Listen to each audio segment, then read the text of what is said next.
ko rin guys sa ating taniman.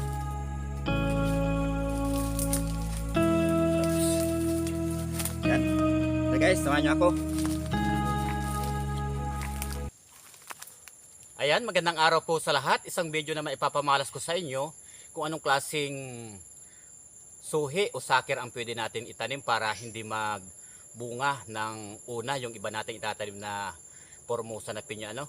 Ito naman guys ay applicable sa kahit anong variety ng pinya, ano.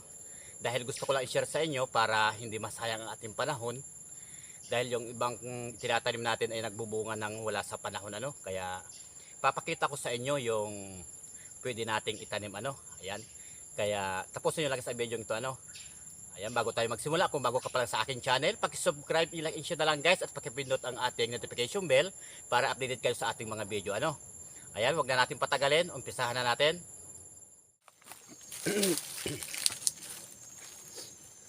Ayan, ano guys, pakita ko sa inyo yung pwede natin itanim na Formosa na pinya, ano. Ito, nasa harap natin. Ayan, unahin natin guys yung corona na pinya, ano.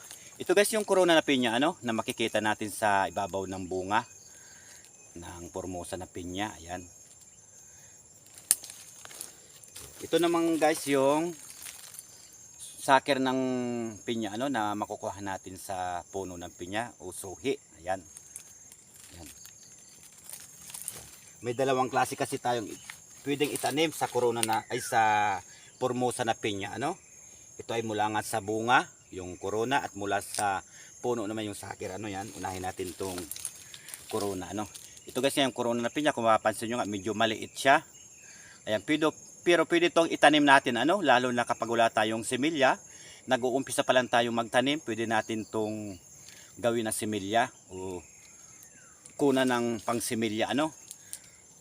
Medyo may katagalan lang nga itong gantong koronang pinya kapag ganito ang ating itatanim, ano, dahil ito ay palalakhin pa natin o patatabain, medyo matagal na panahon bago natin ito pabungahin, ano, o pakinabangan pag ganito ang ating itatanim. Pero pwede natin itong itanim, ano.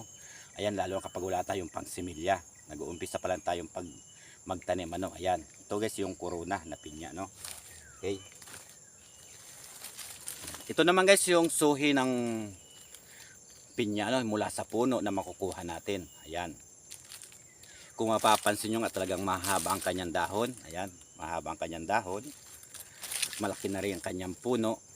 Ito ay mga kunting panahon lang ang pag-aantay natin, patatabain natin, pwede natin itong pabungahin na sabay-sabay, ano. Ayan.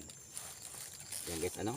Ang pagkakaiba guys na pwede nating itanim na magandang pantanim natin base sa aking experience sa pagtatanim ng Formosa na pinya, para hindi tayo malugi, para bungahan tayo ng sabay-sabay. Alam natin yung dapat nating itanim na suhi, ano, yun. Ito, pakita natin sa inyo guys. Ito guys yung, yan.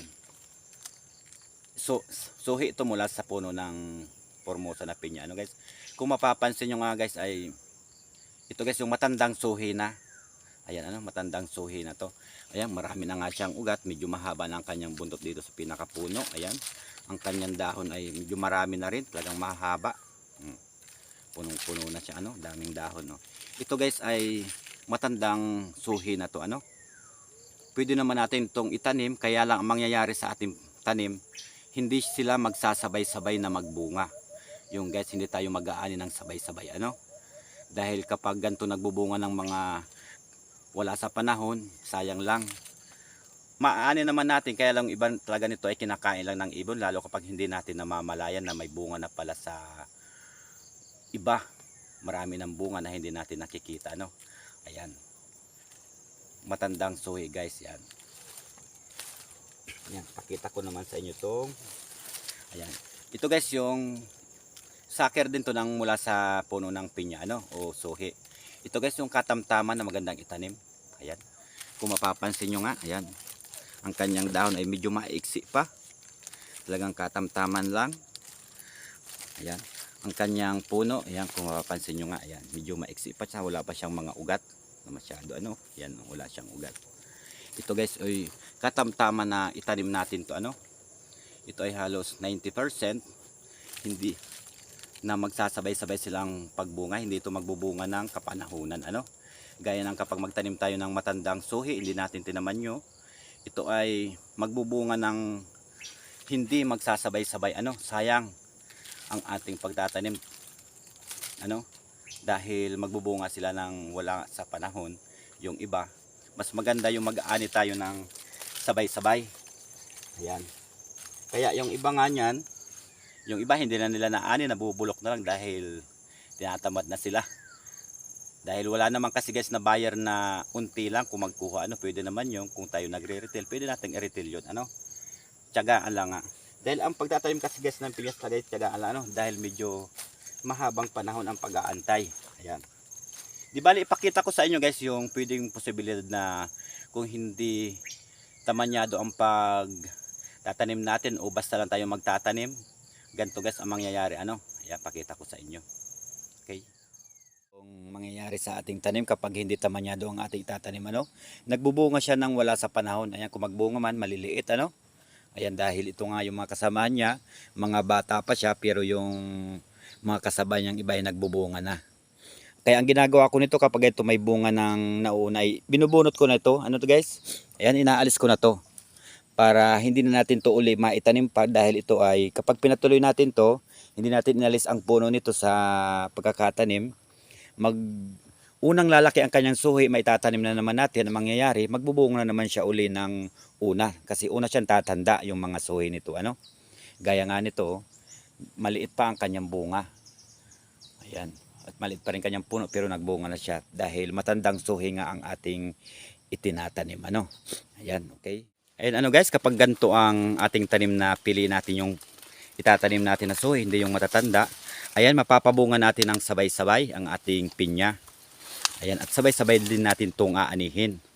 Ayan, gaya nga nito, ilang buwan na lang ay mag-aani na tayo nito, ano. Ayan, yan guys ang kagandahan kapag alam natin yung itatanim natin. Huwag tayong magtatanim ng matandang suhi para hindi magbunga agad, ano. Ayan, kung may comment guys kayo sa aking video, paki-comment na lang guys at sasagutin natin sa abot na ating makakaya, no. Ayan. Okay.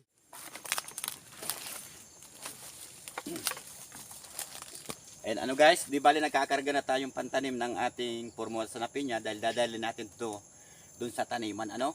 Ayan. Ito ay natamanyo na natin to, ano, o napili na natin.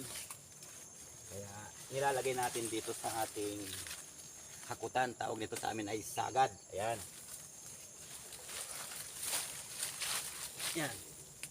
Ito ay medyo madamo na nga itong kinukuha natin ng suhi dahil hindi agad natin nalinisan mula ng pag-ani natin, ano. Ayan.